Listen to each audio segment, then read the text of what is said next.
Sunshine's Corner, brought to you by Pensacola Parks and Recreation. And that it is, it's a beautiful day in the neighborhood. And let me say this, you have stepped into the hottest spot there is in Pensacola. That's Sunshine's Corner. And of course, I'm your host, Sonshine. And as always, I ask of you to tell somebody, to tell somebody, to tell somebody. When you want to know what's happening in and around our community, this is where you need to be. We allow the information that's hard to talk about. You can feel safe talking about it right here. And today is going to be no exception. As you know, throughout the month, we've had people in talking about mental health, the issues and the connection that it makes with drug abuse, and how as a community can we help. And today, the panel, we've got a round table, and I've got to say to these young men who got up early this morning to meet with me, thank you, good morning, and thank you. Good morning, Sunshine. How are you? Thank you so much. I'm going to start from the right around so we can reintroduce everybody so that you will know that you can be a part of this show as well. I invite you for your comments. I invite you to, call us up and be a part of it. 850-432-7768. Now, you can text or call that number anytime during this broadcast so that if you've got questions that you not sure about, we've got some panelists today that's been in the area, work in the area, doing what we're talking about every day so that you can be filled with knowledge so that you can get help yourself. I'm going to say, welcome back, Jermaine Williams. Thank you. Thank you for having me again. Of course. And Hassan, thank you. That's my baseball player. Thank you for having me. And of course, Delarian, look. We've been there all the time. Thank you, and I'll tell you, I've got to say to Chef Simmons, Tim Simmons, thank you so much. I almost called you by your first name, I'll be honest, okay? That's okay. I didn't want to do that. But thank you for getting up to be a part of this because I feel that this is so much powerful information that the community needs to know. And I'm going to confess, with the facts periodically during this month I've had you guys on, I've learned so much. And that's when I came up with the idea, why don't we end the month on a powerful note, because this is the end of mental health awareness, and how I found out that drug abuse connects the two. It was amazing to me. And I'm going to start off with you, Chef Simmons. I mean, just to talk about, because I see the things that you do in the community, and I know that you run into it a whole lot. And with mental health and with the things I see you're fighting to combat, even with the drug addiction, with the death that are here in our community, I want to say, first of all, thank you for doing the hard work with your team that you do. And how is it that when you're dealing with the things with mental health, this is on a personal basis, I'm sure, that how do you feel with the connection? How can we bridge that gap to get help with that for the people that are using to know that it's something connecting higher to get the help?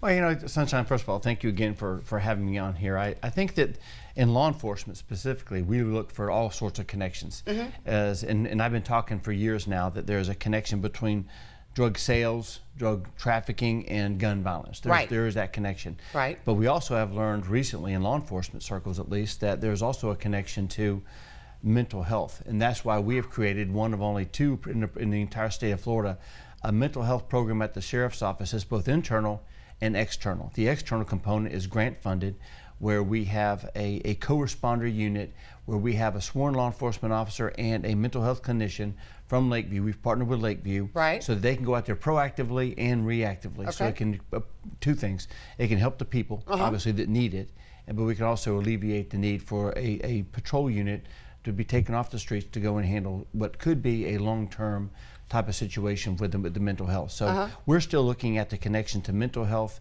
and the law enforcement circles. We do understand that we have some situations where those that have a mental instability will commit a crime, and then we have to choose whether is it one where we arrest somebody to put them in the system, at the county correction system, or is it something that we can call our co-responder unit, or is it something we can go work with a family on? Absolutely. But I want to jump a little bit. I'm going to skip over you, Delarian, because I understand the history between Hassan and Chef Simmons. But I want to reiterate that for that connection, that there is help. Yes. I mean, you understand where I'm going, right, Hassan? Yes. So if you would, let's tap into that with your experiences, how we can get the help in the community that we certainly need. Thank you for having me, Sunshine. But first and foremost, one has to have a mindset and have the ability to want to change. Okay. And the next thing is the resources have to be available.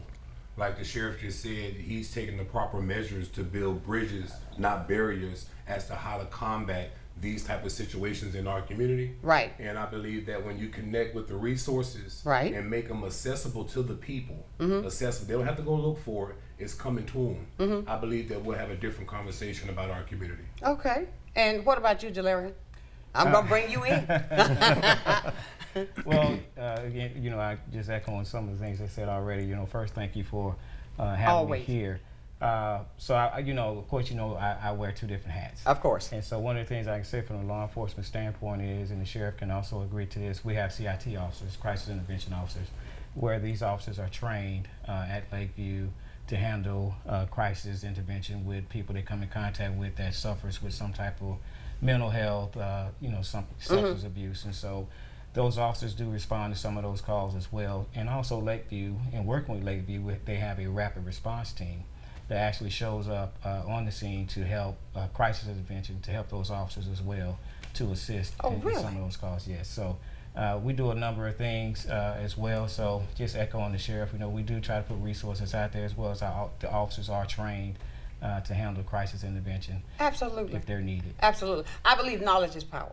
Yes. When you get the knowledge, you got the power that you can institute something. I'm going to go to Jermaine because I know he has a story that is so powerful. I had so many people call in regard when we had you on. Thank and you. I want you to just piggyback up what we've been talking about with the health things. I think you've had an experience. Yeah, I want to commend the sheriff on, you know, with the CIT officers. but- Right. And I think it's important for the community to know. Because I didn't know that. Right. And, you know, even though those resources are there, but when you're calling 911 or the non-emergency number, you have to let that dispatcher know that this is a mental health emergency, request the CIT, and even let them know it's a possibility of a Baker Act so the officers can know what's going on before they get there. And, you know, and I think those things work hand in hand. But also I believe that resources are important.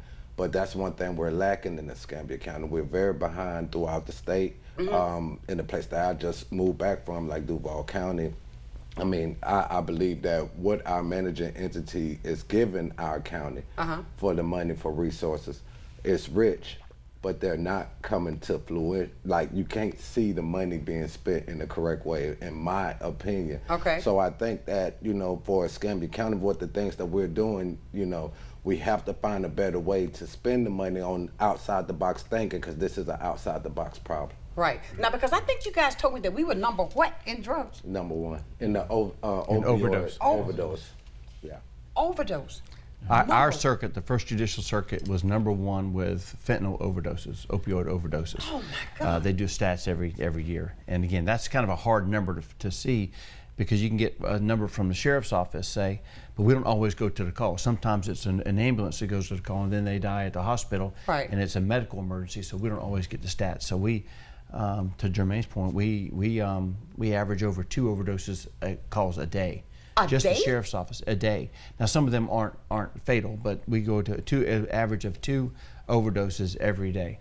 And again, so that shows you how large the problem is. Not just in Escambia County. We're not unique. There's other places that are even worse than us. But I can tell you that this is a concern for law enforcement. It's a concern for our mental health resources. Jermaine, to Jermaine's point, do we have the resources here to really combat the issues that we see here? I made a mention, and I don't want to hog up the time, but I made a mention Teach us. that sometimes we put someone into the system to get the help that they need. My previous job was as the assistant county administrator, and as the assistant county administrator for Escambia County, I was also a chief corrections officer. And I can tell you, at one point in time, 2/3 of the individuals that were in the infirmary, the hospital for the jail, Right. were there for mental health. They had mental health issues. 2/3 of those that were in the infirmary, it wasn't for another medical issue. It wasn't heart failure. It wasn't this and that. 2/3 of those in there were for mental health concerns, and we had to actually transition positions to mental health counselors because we were sorely lacking in the mental health counselors just in the jail. And if you make that a bigger situation in Escambia County, you can imagine what the needs are for mental health. Absolutely. When you say mental health, how do you determine? I mean, like you're saying, there's such a high rate, such a high percentage on the mental health. How do you recognize that? How can you find a way? Is there something that you can look for? A sign? Or if it's that many people that's got the mental health issues causing them to want to kill themselves, What is there a link we're missing?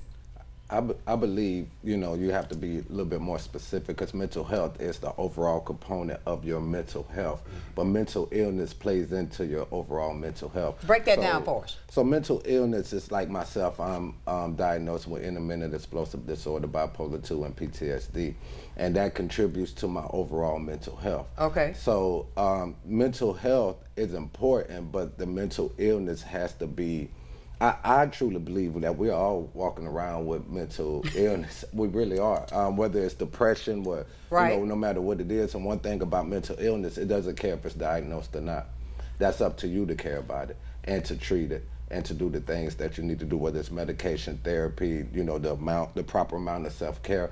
Because I believe if you take care of your mental illness and your mental health, you're going to make Chip's job, you're going to make Delarian's job and Hassan's job a lot easier. If you take care of the mental health, that's 60 to 75% of the problem we face as a society. That's my opinion. Absolutely. What about you, Delarian? I saw you just really nod. Look, you were nodding over there like, okay. You got that. He's hitting it on the head. Well, I mean, it's kind of hard to look at someone and say, hey, you have a mental illness. Right. You know, sometimes people hide it well. And so in law enforcement, we look at certain things, especially if we're getting ready to Baker Act somebody. We ask, you know, certain questions, and if they meet the criteria to be Baker Act, then of course we do Baker Acting. But, you know, to say to somebody, you know, to try to identify somebody has some type of mental illness, it's just kind of hard to determine that because a lot of people, they hide it well. So I heard you use the word Baker Act. You used the term Baker Act. Maybe somebody does not know what Baker Act is. What is that? So how do you determine a person needs to be Baker Act? Well, it just depends. If that person admits to us that they want to cause any type of harm to themselves, then, you know, as in law enforcement, you know, we can, you know, use whatever they say, you know, and we ask them a series of different questions as well. And if they meet the criteria, then of course we fill out the form and we transport them to the nearest receiving facility. Do some people get in denial? Of course. I mean, come on, Chip. I mean, come on, Hassan. Are there any people that's in denial where, let's say if we're in the home and you see something not ticking right over here, when I say ticking, that's just a little slang term, but something's not right, but you're going to say, oh no, it's going to be okay. It's going to work out. That person's going to, not my child, not my son, not my daughter. Well, there's voluntary and there's involuntary Baker Act. So the voluntary people that do identify, I think Jermaine talked about intermittent, which I think is a very important point he made, because some people have days of absolute clarity and then days of fog, I'll say, for lack of a better word. And so some days you can catch people on a good day and you'll have a conversation, you'll never know that they have any kind of hidden issues that they may be dealing with. And then some other days they're in complete denial, they don't see themselves. And so that's when law enforcement, sometimes we have this Baker Act if we feel as if they are, it's as simple as this. It's not necessarily a crime because it's committed. We get there. Or it might be a minor crime, but then we determine it's because of the mental illness. Okay. You know, or the family says, no, they pushed me, but they're not themselves. And so there's no need to press charges on those type of people. So we talk to them, and then if we determine that they're a danger to themselves or others, then we have this available to us, a Baker Act. We're not the only ones. Law enforcement, medical professionals can do it as well. And so it is a way, basically, it's usually a short term. And again, correct me if I'm wrong, y'all are all short term being how long? I use about within 48 hours. Oh. You know, they can address it, and then they'll maybe put them back on a medication plan. Okay. Put them back in touch with their primary physician. Put them in touch with a family environment that maybe just they lost their way for a moment, and then they can come back, and then be very productive members of society. I think again, Jermaine, I hate to keep repeating it, but he says, you know, everyone's walking around with some sort of mental situation, right? We all have our moments. You know, it's the being able to identify it, and then it's to be able to structure their life in a way that they don't have these episodes. Oh wow! So when so I'm gonna make you laugh. So I have a quick temper. So that's probably something wrong. It could be. We all have tempers. We all have tempers. No, I thought that was funny. I think the last time I asked, we was talking about fentanyl. I said, "Do you think I've been around it?" And he said, "No, if you have, you wouldn't be here." But I tell you, this is information that's absolutely so powerful. I want to re-encourage the community. If you would like to get into this conversation, you are most certainly welcome. 850-432-7768, the number that's on the screen. You can call or text and be a part of it. I want to go over here now to Hassan. He has been there. He has this look on his face that he's hearing everything. He's absorbing it. But I know, even yesterday, I saw pictures of you where you're taking kids out doing things. And I think when you start with them young, Yes. train them on up, Yes. there's a greater chance of success there than allowing them to fall into areas that's so gullible today. Yes. Because of I don't know what it's that feel good moment maybe, or I want to do this because I see this on TV. I see what's that girl name? Red. Foxy Red? Sexy Red. But you know what I mean. Talk to us about that, Hassan. What are you doing with the kids?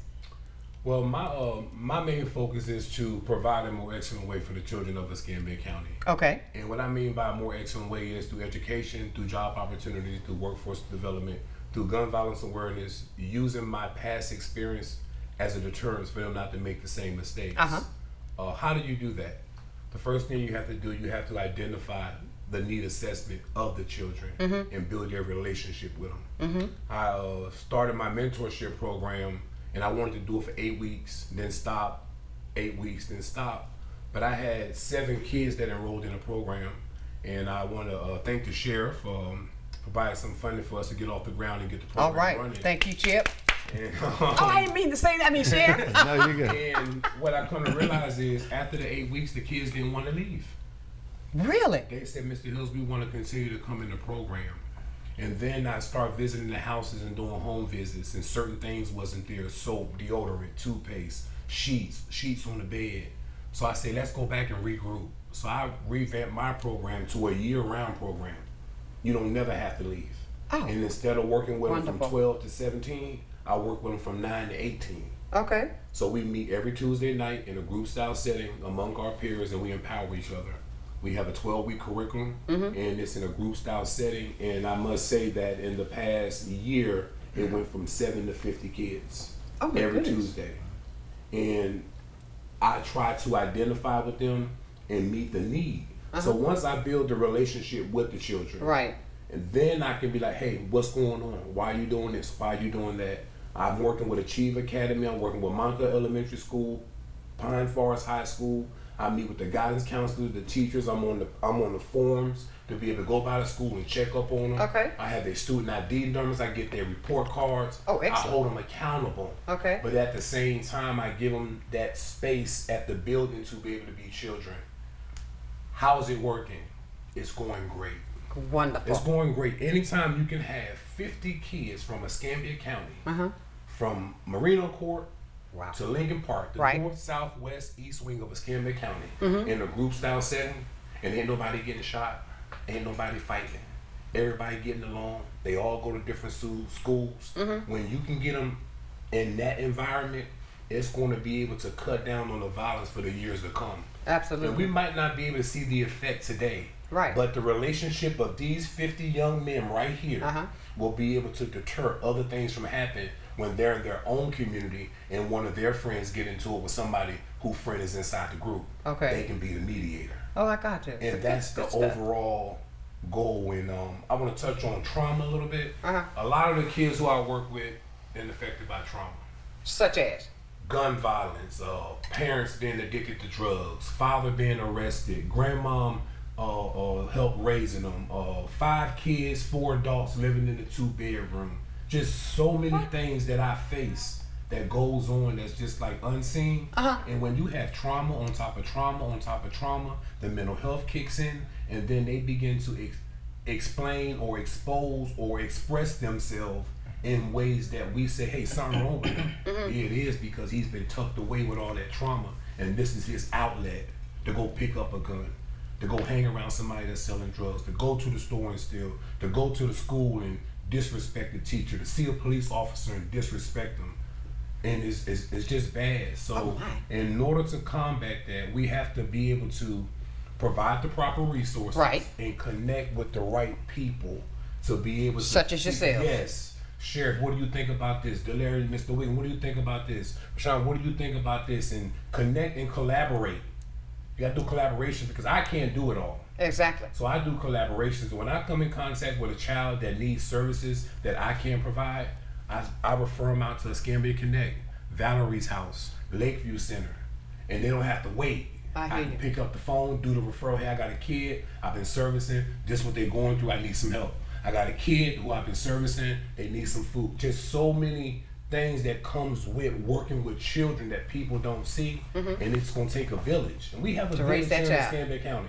We have a great village. Right. We just gotta just get on one accord and be able to not be afraid to ask for help and pick up the phone and say, hey, this is what I'm going through, I need your help. I got you. Oh, wow. Woo, that's a lot to take in, but look, it's information was power. And I'm going to come, when we come back, we're going to go to break right quick, okay? But I was watching everybody's faces, and I'm going to come back with you, Jermaine, because I don't know, I was reading your guides. But everybody, please, know that you are in the right place. This is a safe place where we can have those difficult conversations. Each and every weekday, join in with us at 9 o'clock. You can be a part of it right here, Blab TV and Sunshine's Corner.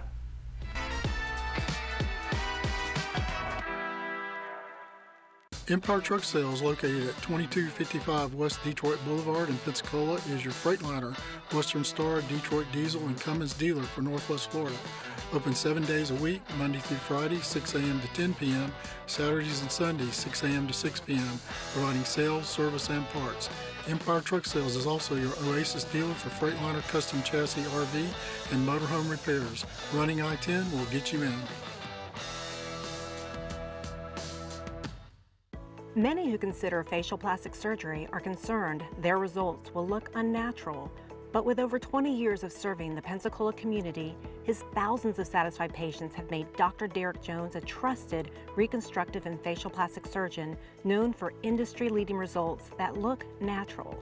Call 850-484-FACE to schedule a consultation at one of our locations in Pensacola and Gulf Breeze.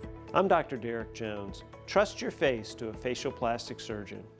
Lloyd's Glass and Correct Calibration Services is a one-stop shop because you can come get your windshield replaced, and right behind that replacement at the same appointment, we will calibrate the cameras, and when you leave, everything's ready to go. There's no need to go to the dealership, or there's no need to come back for another appointment. We just take care of it at one time.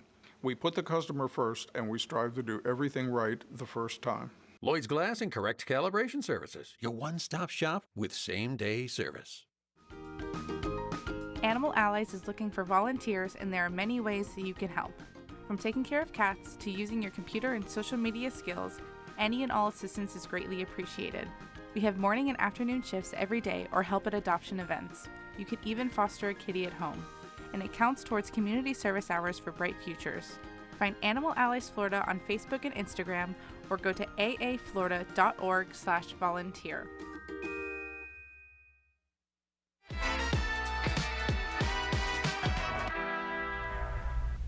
And welcome back to the roundtable discussion that is getting deeper and deeper as we dive more into this hour. Again, I say tell somebody to tell somebody. Now, if you want to be a part of this conversation, I know because every day I get inboxes about, oh my God, thanks for the information. But if you've got questions that you're not sure of, now here's the people you need to ask the questions of right now that can help you out. But look, I want to do two things right now because there's two things in my head. I want to go to you, then I'm going to come back to share because of the fact. I know because I deal with a lot of the young kids as well. Some kids are afraid of the police. How do you combat that? Delarian, you were looking when he said, I mean, not Delarian, I mean, Jermaine. Mm-hmm. I got Delarian on the brain. It's all good. You were looking and was saying when he was talking about the kids, what is that I saw on your face? Oh, I did make a face, and let me just say this: when people form their opinion but from their experience, and when he said we have a great village here in Escambia County, I think we do on the ground level, but I think the decision makers makes that village not reach the potential it could be. You know, again, like when you look at the opioid abatement fund, when you look at the money, the millions of dollars coming in from Tallahassee through Northwest Florida health system, it does not make it to the people that's actually, I believe, that's doing the work on 1,000% like go hard level.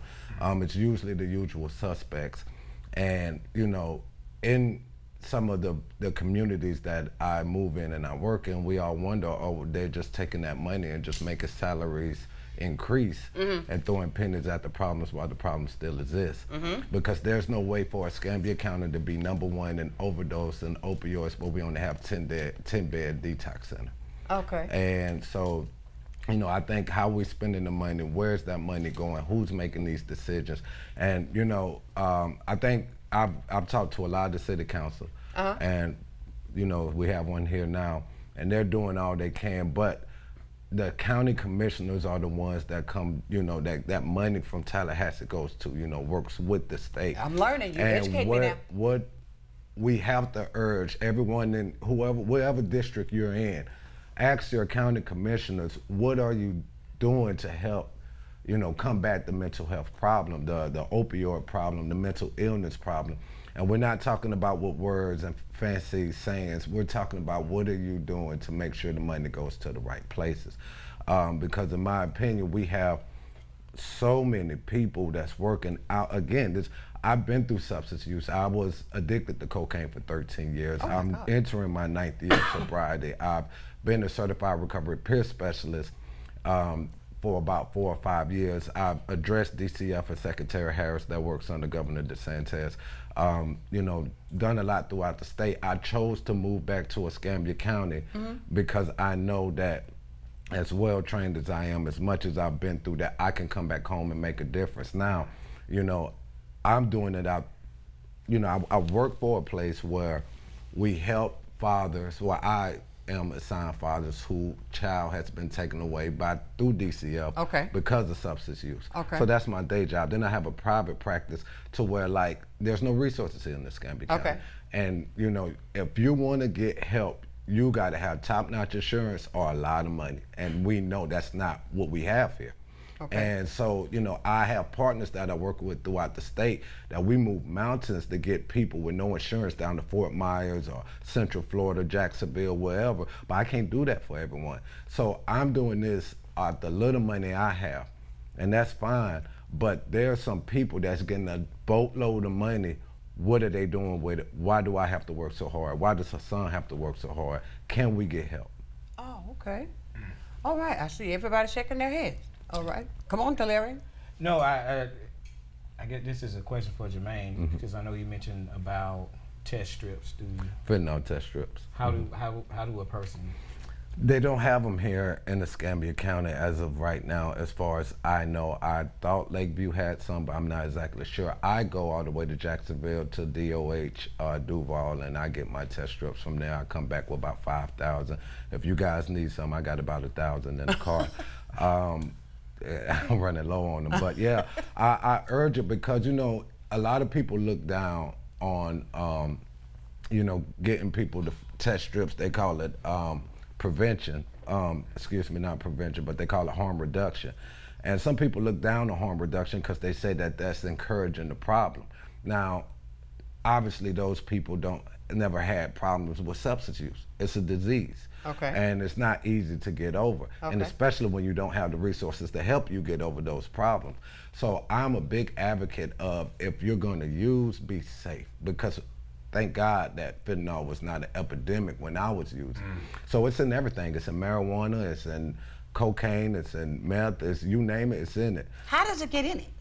Well, I don't know, because I'm not a manufacturer. So I don't know. I just know that it's present. But, you know, I encourage people to use those fentanyl test strips because, you know, you want to know if... Knowledge, yes. Yeah, if you're going to use this substance, can I die in the next 60 seconds? And I do want to ask Sheriff Simmons, can you touch on, so the audience will know, about the Good Samaritan law? Yeah, well, there's a couple of different things that have been going on. If you are in a group, and I'm assuming that's what you're talking about, if you're in a group and someone is overdoses from opioids, let's say fentanyl, and you call 911, you can't be charged yourself. So there's a concern in the past that if you're in a group of people and you were using illicit drugs and someone you know overdoses, everyone scrams because they don't want to get in trouble. So they leave this person to die. And so this law is enacted so that an individual, so if someone in our group was to go out, that I could call 911, and when the cops get there, I can't be charged with that. Now, I can be charged if I provide an individual with drugs and I know it to have fentanyl in it, and you overdose on it. You can be charged with, you can be liable for those murders, if you will. Okay. But with the law, and I'm assuming it's what you're talking about, Jermaine, that you can call for help, you can call for an ambulance, you can provide assistance without the concern of being charged criminally. Okay.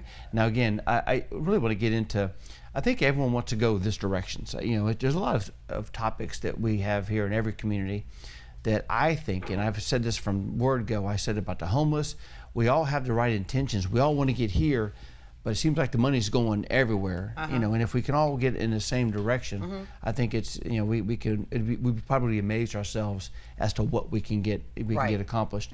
And it's the same thing with the opioid money, or same thing with the assistance programs.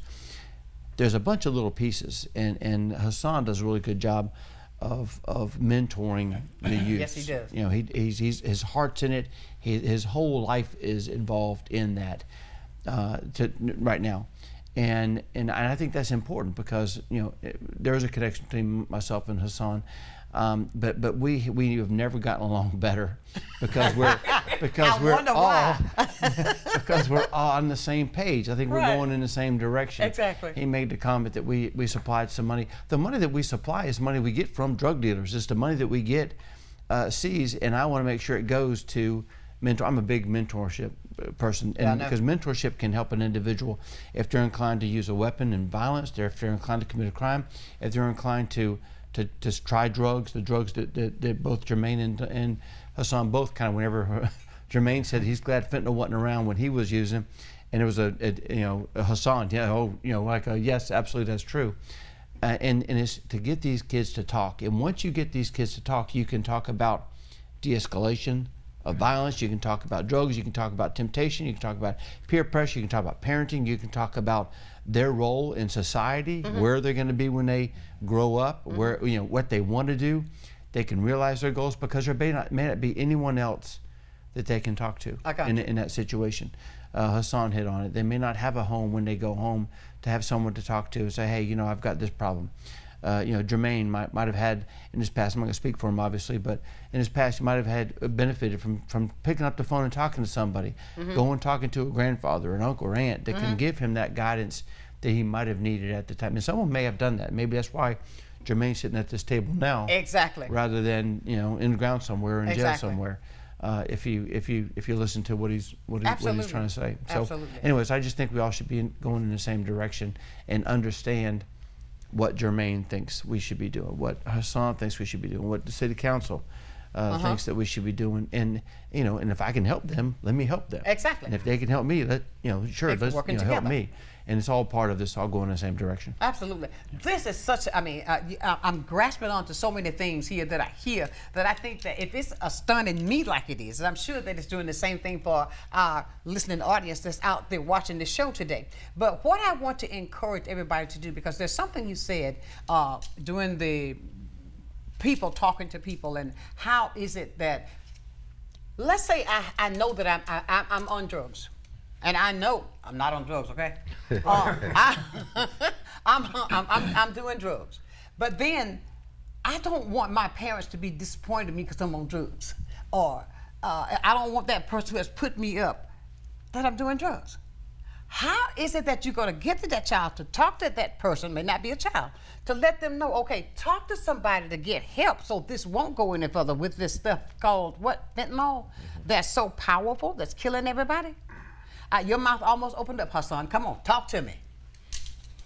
We all can attest that from past experiences, there's certain things you don't want to hear from your parents. Exactly. That's what I'm talking about. Your dad, you don't want to hear from your mom, you don't want to hear from your big brother, but you have individuals in the community that you look up to. Exactly. And those are the ones that these young men and women confide in. Okay. The mentorship programs, the school guidance counselor, Jermaine and his program, the Sheriff Blazer Academy, workforce development programs. As long as we're steering in the right direction of building an engagement community with young people, somebody's going to come in contact and impact their life. Exactly. As long as we're exposing them to a better culture, somebody's going to come in contact with them and be able to provide the service. I'm going to give you an example. My mom told me she didn't want me doing this. I didn't listen to it. I went somewhere else. Come on. But I had a friend, mom, who house I used to hang at, told me the same thing. That your mama said? Yes, and I did it. Really? That's just the way it is. I'm not the first, and I'm not going to be. That's just the way it is. Wow. And that's how I connect with young people today. Right. I use my past experience as a way to connect with them because I understand what it's like to have a mother that was addicted to drugs. Okay. I understand what it's like to live in the hood. I grew up in Addis Corp. Okay. I understand what it's like to be on food stamps. Right. I understand what it's like not to have lights. Right. So I had people that poured into my life at a young age, and I didn't listen. I took a fast route to try to get there. And then here I am now, 30-something years later. Right. And I'm back in the community facing a whole different arena of things now. Absolutely. It's not weed and cocaine and crack. Right. It's fentanyl. And when you say fentanyl, this stuff that's so powerful, and you were talking about the strips that you can get, right? So when you do the strip, I mean, tell me what the strip does.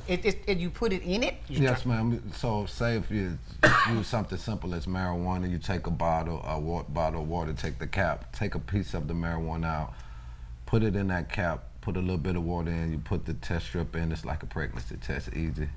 Really? Yeah, yes, ma'am. That's something else. Now, it used to be, sorry about that, it used to be considered paraphernalia, but it just recently passed.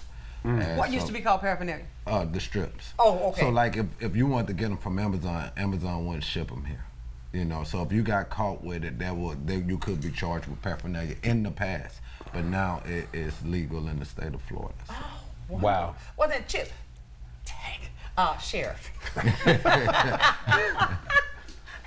Listen, let me explain this. I have known Sheriff for quite some time, and I love what he does. I respect him, and I mean, I'm sorry, Sheriff. No, you're a guy. I was Chip long before I was Sheriff.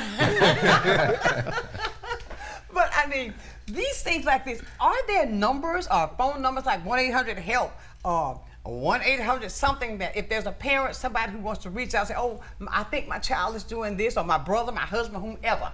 Are there hotlines like that here in Pensacola? Okay. Yes. There's 988, which is nationwide. It's what? 988. Okay. And so, you know, that's for, you know, most people look at it for suicide. I used to take calls for 988 for about 1.5 years. But, you know, that could be for anything, you know. Because, to be honest, when you look at a lot of drugs and substance misuse, that it leads to suicide. I know that I almost attempted suicide plenty of times in my 13 years. So, you know, because you have that low, you know, when you're coming off those drugs, and especially if you have, you want to do better in life, but you have something that you're just addicted to. And everybody look down on addiction. We're all addicted to something, whether it's shopping or porn or eating. I mean, you know, it just, and what we're talking about, Caffeine, coffee. But what we're talking about specifically here is addicted to drugs, so it's frowned upon, so your addiction is worse than mine. You know, kind Do of you really run into that?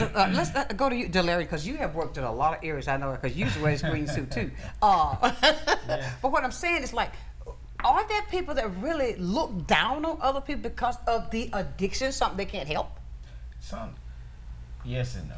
Yes and no? Yeah. Go, give me the ratio. Well, I don't really know the ratio, but some people do look down on it. Some people, they don't. Right. But you have a lot of, and correct me if I'm wrong, you have a lot of closet users, people that don't want you to know that they're using. So they go home and they use it privately. And so you have some people that, may frown upon that. Some people don't. But I want to go back and touch on as far as the money that was put out. So City Council did. We placed a gentleman to sit on the opioid board to talk about the different programs that they can put out to help people with substance abuse. And so that board meets down at the Board of County Commissioners as often as they possibly can.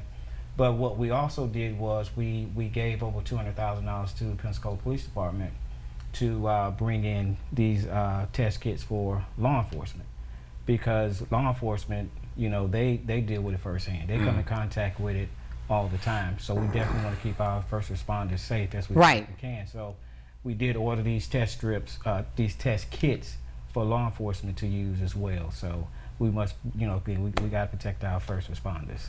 Oh, but of course, that was you. My goodness, my goodness, my God. We're having such a great conversation here today. I want to thank everybody who stepped into the round table, because I am just overflowing with questions. It seems like every time you say something, somebody else pop up. Yeah. But look, we're going to come back with more of this. And again, I know that you're watching. Now, I guarantee you, when I get off the show, I'm going to have 5 or 6 text messages, and I'm going to get inboxes and everything. Oh, I needed that. But anyways, you can be a part of this conversation today. 850-432-7768.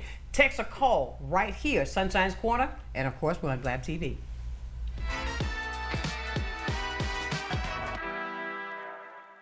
Need a new outfit for a special occasion?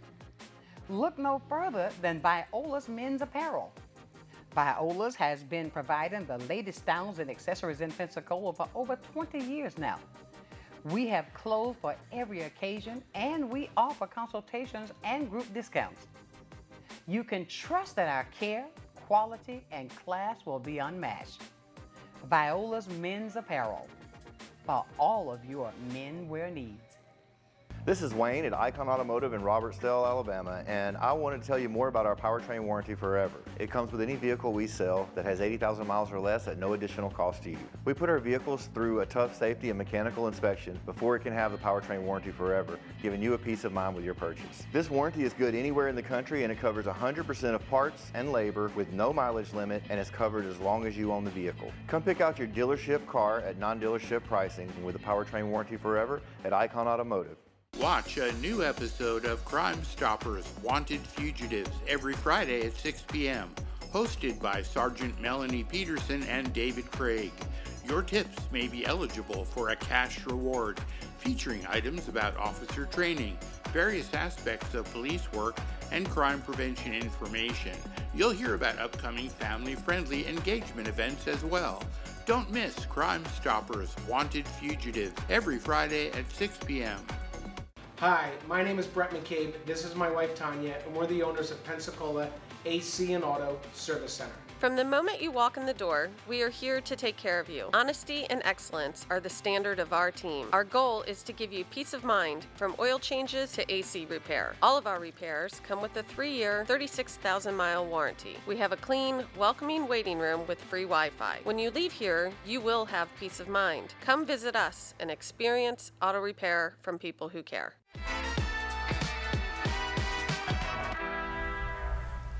Wow. This, I wish you all could hear us off screen. We're having a conversation here. But welcome back to the hottest spot there is in Pensacola, where it is truly the safe place that you can talk about the hard things. And we're going to go back right into the conversation we had. But I heard, and I said, Hassan, hold that till we come back. Now, he was talking about something to Delarian. I want you to share what you were talking about so everybody knows just how you feel. Yeah, what were you well, saying? I was sharing about preventative measures. There you go. We are keen on safe neighborhood, drug and crime prevention, and let's just be real. About 30 years ago, when we had epidemic dealing with needles and stuff like that, they had safe places where you can come pick up needles, throw your old ones away, and by doing so, it was saving lives. Okay. Because HIV and hepatitis and all that stuff was being transmitted. Now we're here in a different millennium with a different epidemic. Yes, we are. We're talking fentanyl. Right. And in the community that I serve, everybody don't want to use that. Let's just be real. Okay. They are being exposed to it unknowingly. That's why you have people that snort powder for the past 20, 30 years. You get one hit of it and they drop dead because it was laced with fentanyl. Or smoke a blunt and have a panic attack and end up in the ER because it was laced with fentanyl. I believe that, like Jermaine said, if we had testing strips and be able to provide them to the communities that's deemed these type of areas, at least me as a user, I will be able to test my marijuana or test my whatever I'm going to use to know what's in it, and I'll have a chance not to use it. Right. I will say this, addiction is real. Once they get a hold of the fentanyl, it's no turning back. Once they once they hit it, they want to chase just that. The regular weed don't do them no good no more. They want that same thing. And I believe, like he said, we can be saving lives. If I know that, hey, I want to go smoke me a blunt, and I test that blunt, and I'm not using that. I got you. I can die. You said that you could. So there are ways that if a person So fentanyl, because I had it in my head. Remember the other day when I asked you, I said, if I'd been around it, I'd be dead. So there are ways that you can prevent the death. I mean, preventative measures. Preventative measures, okay. Yeah, I mean, yeah. Don't use it. Narcan also. Narcan could bring someone back from fentanyl overdose, but here's the problem with that. Now, what's Narcan?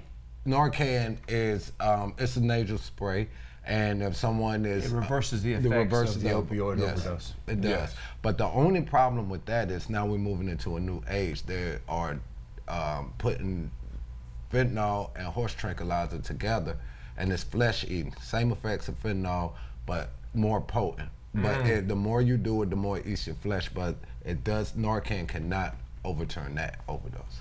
Wow. You literally mean the drug can eat your flesh? It's called zombie drug because it does. It's designed for as a horse tranquilizer. Imagine how big a horse is. Absolutely. And that's how powerful it is. And so that's kind of a new, the new age stuff that they're doing. They alter the fentanyl, and then sometimes again Narcan is not as effective as it is.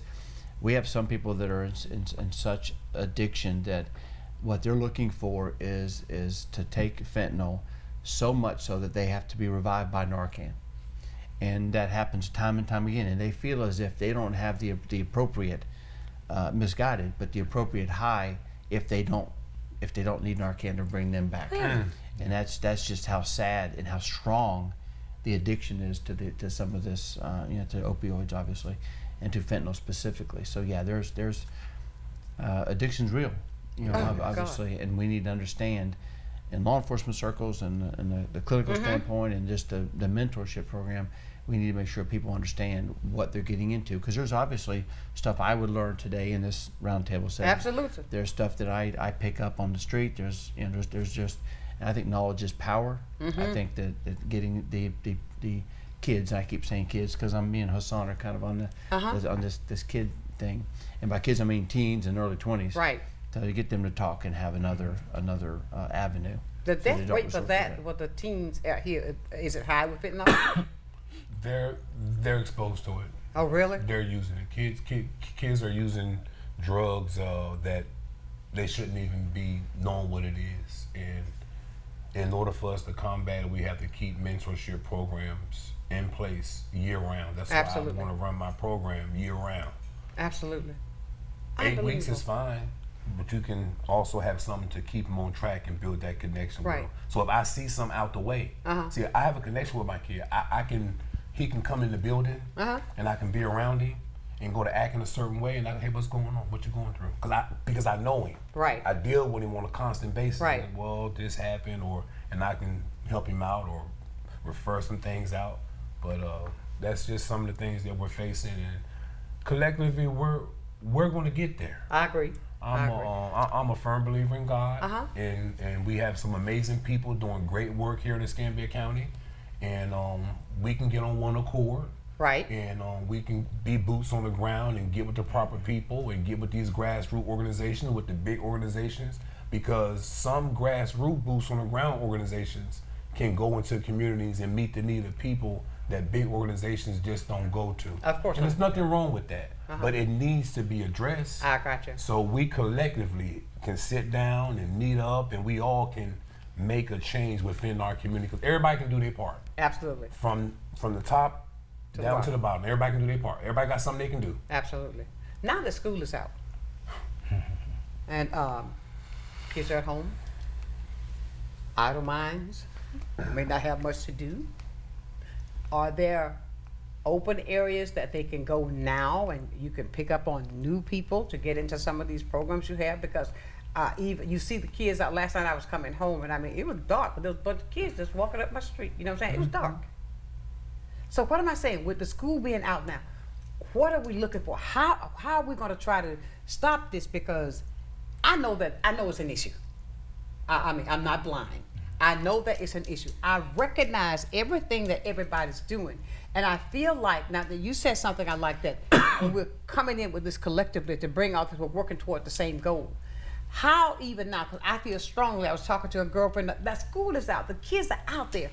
Some of these young kids who may be testing this stuff out. How do we combat that? What can we do?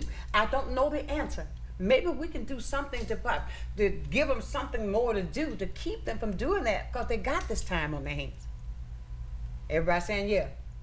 We have several programs here in Escambia County that goes on throughout the summer. And that's one thing that goes on. Every community center holds a program.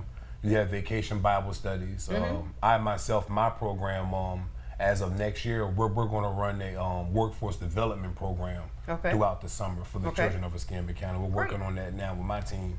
And it's funny you say that, because this Tuesday, my kids called me and they said, hey, Hassan, Mr. Hills, we out of school. Can we meet early? Come on now. So I contacted one of the guys from the Navy base, and he came out and he met with them. And I had 50 kids with me on Tuesday. We started at 12 o'clock.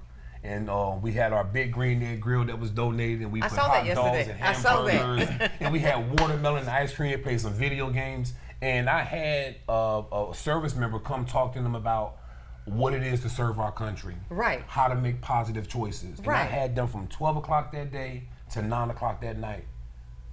I helped 50 kids that day. I did my part. Saving one kid at a time. Go ahead, Jermaine. I see you. He's coming out that chair. Well, no, I know in respect to the question is that, I think idle mind, idle time. Yeah. I think that's really great for them as far as not being in trouble with violence, not being out on the streets. Now, when we're specifically talking about addiction, the reason why, and I know some of the audience members may think, well, what does mental health have to do with addiction? Is that, and I can talk about in my case and a lot of other cases that study shows, is that when people suffer from mental illness, especially when it's undiagnosed and untreated, they self-medicate and they turn to drugs. So no matter if your hands are idle or not, you could be out there playing basketball in great programs. Now, and I think prevention and education is great. That's what these guys are doing. But if someone is out there and they can have a summer job, but if they are having an episode, if they are having a crisis or whatever, and they don't have the resources to get the treatment or even to know that they have this, they're going to look to self-medicate and they're going to turn to drugs. They could be doing all the right things. You hear it all the time. People in college taking Adderall because they want to stay up, they want to study, and then they don't get it prescribed, so they get it on the street, fentanyl in it, and now they overdose. So now you have to have that mental diagnosis so you'll know, and how you get that is a mental health evaluation. And that's how you, that's the relationship between addiction and mental illness. And self-medicating is really big. That's how you turn to drugs in a lot of cases. Oh my. Sheriff, we're getting a lot today, and we're coming to we're climaxing here. We're almost there, because I tell you, this has been a powerful hour, and I want to reiterate this throughout the show that I know I've reached. I know it's early in the morning, and but I think the early bird gets the worm. I want to say thank you for taking the time for the care that you all so well do in the community. And I just appreciate you sharing this information, because I too believe, and I say it every day, knowledge is power. Knowledge is power. Once you receive the knowledge, now you got to use it. Now take what you're learning today, find out if there's somebody that you love, that you even have an inkling of an idea, reach out for help. It's okay to reach out for help. When he said a moment ago, he said he think all of us got a little problem up there. I said, oh man, is that why I was depressed here the other day? And okay, I'm just being real, because there are things that come in my life that puts me in a different kind of mode. So it's not excluding anybody. But the fact of it is, are you willing to get the help? Because the help is there. And I know this, and I'm finding out with the programs that we're talking about. So I want to come back around and go with you, Cher. As we're about to get ready to say, have a great day, give us some lasting thoughts from what you would like to tell people about mental health and walking away from that drug addiction, if you can, to get the help. I think the point here is that it is real, and that there are things that can be done. We talked about mentorship, we talked about identifying who needs what, and even self-identifying, and have an opportunity to talk to somebody. I'm an optimist, right? And when I hear about school's out and I hear about the fact that there are kids running everywhere, we've always done that. There are good kids out here. There are kids, not everyone out there is addicted to drugs. Of course not everyone is out there. But we need to make sure that we give everyone the same opportunities, and those that need help, those that need mentorship, those that need a conversation, those that need time have that opportunity to have Absolutely. that time. Whether it is a summer job, whether it is a program like Hassan's, whether it is any other program, no matter what they call, let's give them that opportunity. But I also want to make sure that we understand we have great kids out there. This is a great community of good kids out there. Not everyone's addicted to drug, and this persona that and a drug addict is looked down upon. I think that in the past that has happened because it's been mostly a youth movement type. In the 60s, and it was more of a young teen or old teenagers and young people. But now the addiction reaches everyone. Absolutely. I had a close family member in their 60s that overdosed from fentanyl. I agree. So, and if you talk to an EMS crew, they'll say, and Jermaine, I'm sure will know this as well, you're not all teenagers. That's right. There are 30, 40, 50, 60, 70-year-olds that are falling victim to this through addiction or inadvertently taking some kind of fentanyl. So I think it's important to know it could reach anybody. If you're sitting there and you're watching, you're thinking, oh, it's not going to happen to me because I'm 40. That's not Wrong true. answer. Wrong answer. Okay, now we got to. We're on the road now. But I want to go straight to you, Jermaine. I want you to give us that number that you were saying how you can dial good help. You got 15 seconds. Oh yes, it's 988. It's just like calling 911, but you pick up the phone, you dial 988. That's for any crisis, emergency, substance use, to find resources, and like Sheriff Simmons said, it doesn't matter how old you are. We're just seeing in the headlines where a 70-year-old just had a murder-suicide, and that could have been averted by dialing 988. Absolutely. And how can we get in touch with you, Hassan? Youth Left Behind, Hassan Hills. You can visit our website at youthleftbehind.org. Thank you. And Delarian. How to get in contact with me, you can call me at 850-221-4240, or you can call the Escambia County Sheriff's Office, 436-9674. That's my direct extension. Thank you, Sonshine, for allowing us to be here and sharing this conversation. Thank you. And I hope that we were able to give people what they wanted, good knowledge and resources, and whatever we can do to help the Yes, it did. Yes, it did. Well, my dear friends, I tell you what, good things must come to an end for today, should I say. It has been a fantastic day, and I really want to thank the roundtable guests for all the information they shared today. But I'm going to leave you as I do every single day. Never, ever, ever lose your focus. Always remember to keep God first in whatever you do. Handle your situation like this, and I can guarantee you this, that you will be a total success. So until 9 o'clock in the a.m., know that I love you with a perfect kind of love. Keep right on shining while I'm gone. See you tomorrow. Sunshine's Corner, brought to you by Pensacola Parks and Recreation.